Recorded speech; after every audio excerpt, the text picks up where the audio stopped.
Hello everyone, welcome back to the coding builder. आज से हम स्टार्ट कर रहे हैं complete jQuery tutorial for beginners. अगर आप वेब डेवलपमेंट सीख रहे हैं और जावास्क्रिप्ट को इजी बनाना चाहते हैं तो jQuery आपके लिए बेस्ट है। इस पूरी सीरीज में हम jQuery को स्टेप बाय स्टेप बिल्कुल जीरो सीखने वाले हैं। तो जो jQuery सीखना चाहते हैं या न्यू स्टूडेंट्स हैं वो इस सीरीज को बिल्कुल मिस मत करें। तो आज हम कुछ पॉइंट्स है जो कि डिस्कस करने वाले हैं आज की सीरीज में, जिसमें हम पहला पॉइंट होगा व्हाट इज jQuery।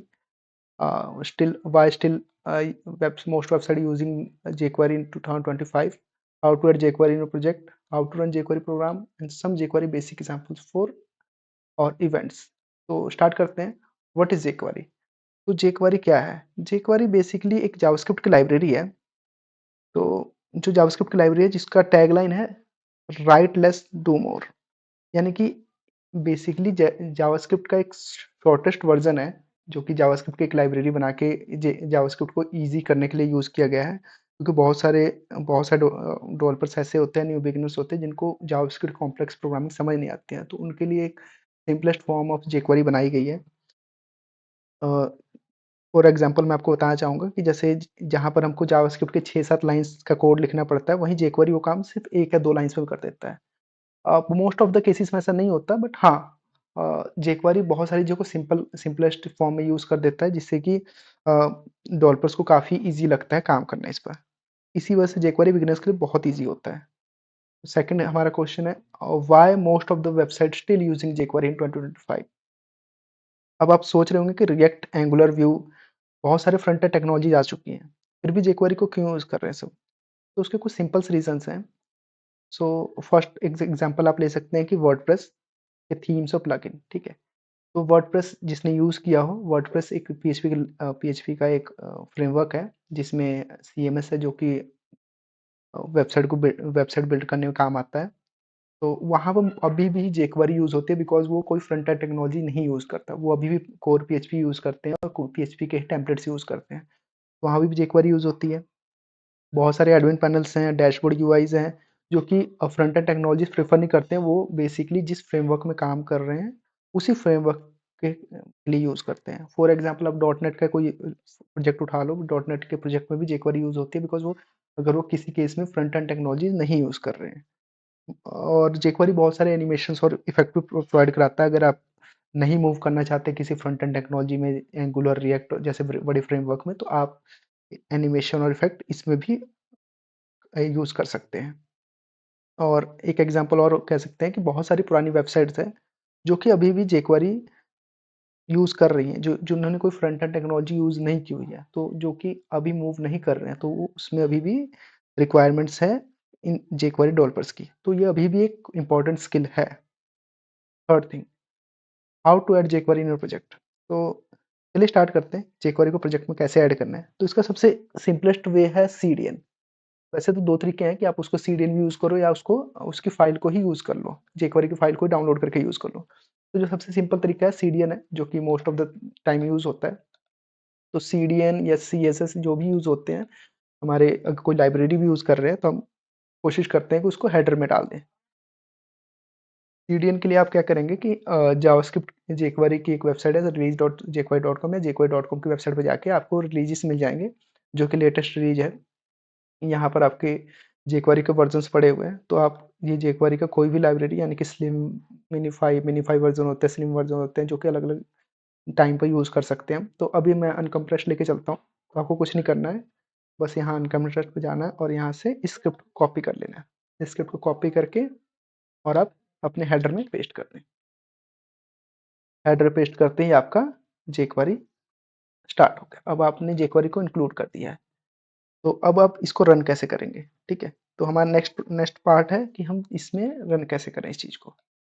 तो इसको रन करने का बहुत ही सिंपल तरीका है। अब एक प्रोग्राम बना लीजिए, तो हम एक चलो छोटा-सा प्रोग्राम बनाते हैं और फिर चेक करते हैं। तो उसके लिए फॉर एग्ज़ाम्पल मैंने एक बटन बना लिया यहाँ पे, ठीक है? बटन का नाम मैंने दे दिया क्लिक मी, ओके?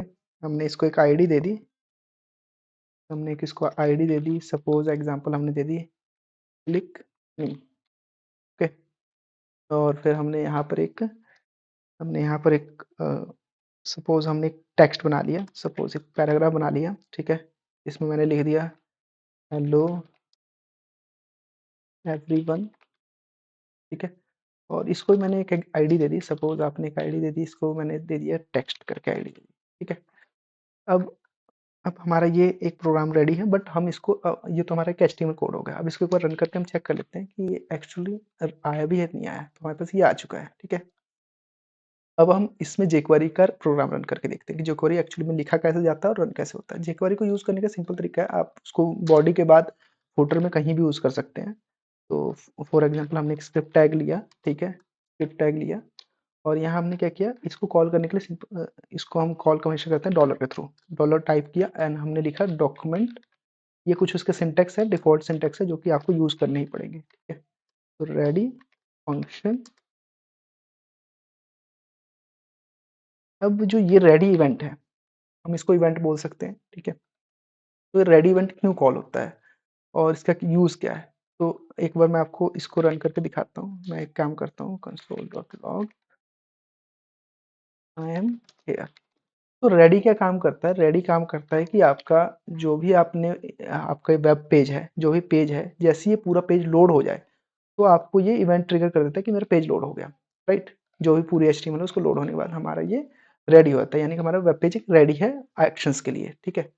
तो जैसे ही रेडी इसने हमने कर दिया, तो अब क्या हुआ कि जैसे अब हम इसको एक बार चेक करते हैं कि जैसे ये पूरा लोड होने के बाद से यहाँ क्या हमारा इवेंट ट्रिगर हो रहा है, नहीं हो रहा है? हम इसको रिफ्रेश करेंगे, जैसे ये पेज रिफ्रेश हुआ, हमारे पास ये इवेंट ट्रिगर हो गया और हमारे हमको मिल गया कि आई एम हियर, यानी कि ये हमारे पास आ रहा है। तो आपने देख लिया कि ये कैसे रन होता है। अब इसमें 1-2 एग्ज़ाम्पल्स भी ले लेते हैं। मैं आपको छोटे-छोटे एग्ज़ाम्पल दे देता हूँ। कि छोटा-सा एक प्रोग्राम बनाते हैं जिसमें हम क्या करेंगे कि इस बटन के क्लिक पर इस टेक्स्ट को हाइड करने की कोशिश करेंगे, ठीक है? तो jQuery क्या करता है, बहुत ही सिंपल लैंग्वेजेस यूज़ करता है, बहुत ही सिंपल टर्म्स यूज़ करता है, ठीक है? इन सब किसी भी प्रोग्राम को रन करने के लिए। तो हम क्या करेंगे कि सबसे पहले क्या करेंगे कि हमने अब इस सिलेक्टर को क्लिक मी को हैश, यानी कि जो सिलेक्टर हैश आपने सीएसएस में यूज़ किया होगा कि क्लास को हम डॉट के थ्रू यूज़ करते हैं और आईडी को हम हैश के थ्रू। तो हम सिंपल वही टर्म पर चल रहे हैं, ठीक है? और फिर हमने क्लिक मी पर क्या किया कि एक क्लिक फंक्शन लगा दिया हमने। अब ये क्लिक क्या है? टर्म है। अब हमको क्या करना है, हमको इसके क्लिक पर कुछ फंक्शन कॉल करना है। तो जैसे ही क्लिक किया, क्लिक पे हमने एक फंक्शन कॉल करा लिया। वो फंक्शन क्या करेगा? फंक्शन का मतलब है इसके अंदर वो आके चीज़ों को देखे कि हाँ, इस फंक्शन के अंदर क्या वर्क हो रहा है। तो जैसे ही क्लिक मी पर क्लिक किया, तो हमको हमको क्या चाहिए? हमको क्या करना है? इस वाले टेक्स्ट को हाइड करना है, ठीक है? तो हम क्या करेंगे, इस टेक्स्ट की आईडी को उठाएँगे, इस टेक्स्ट की आईडी को हमने उठाया और टेक्स्ट की आईडी को उठाया और यहाँ हमने क्या लगा दिया? Hide, right? अब ये क्या हुआ कि हाइड करने, अब इसको एक बार समझते हैं कि सबसे पहले पेज लोड हुआ, यहाँ इसने मैसेज प्रिंट कर दिया। अब लोड होने के बाद से क्या करना है, इसको जैसे पेज लोड होगा उसके बाद ही क्लिक मी वाला आएगा एलिमेंट, तो इसलिए हमने इसको इसके अंदर रखा। तो उसका ये चेक करेगा, अच्छा क्लिक क्लिक मी पर जैसे ही क्लिक हो, ठीक है? तो ये वाला टेक्स्ट जो हाइड हो जाए। एक बार हम इसको दोबारा रन करके देख लेते हैं, रिफ्रेश करके। तो यहाँ आप देख सकते हैं आई एम हियर आया। अब ये क्लिक मी का बटन है जिसमें हमने इवेंट लगाया है। तो जैसे ही हम क्लिक मी पर क्लिक करेंगे, ये वाला टेक्स्ट हाइड हो जाना चाहिए। बूम! तो आप चेक कर सकते हैं कि ये जैसे ही हमने इस क्लिक में ऊपर क्लिक किया और एक बार फिर से रिफ्रेश करके दिखाता हूँ आपको, रिफ्रेश किया और जैसे ही मैंने इस पर क्लिक किया, ये हाइड हो गया। तो ये कुछ छोटे एग्जांपल हैं जो कि हम jQuery कैसे रन करते हैं, वो कैसे चलते हैं। तो ये कुछ एग्जांपल्स हैं जो कि है, और इसमें हम एनिमेशंस, इफ़ेक्ट, मेन्यू, पॉपअप बहुत कुछ बना सकते हैं। तो दैट्स इट फॉर टुडे। ये हमारा jQuery का ट्यूटोरियल लेसन 1 था। तो नेक्स्ट वीडियो में हम कवर करेंगे सिलेक्टर्स को, ठीक है? jQuery का सबसे इम्पोर्टेंट पार्ट है सिलेक्टर। सिलेक्टर डिसाइड करता है कि हम कौन से एचटीएमएल एलिमेंट पर एक्शन करेंगे। अगर आप वेब डेवलपमेंट सीखना चाहते हैं, तो इस सीरीज़ को बिल्कुल ना भूलें और please don't forget to like, share and subscribe.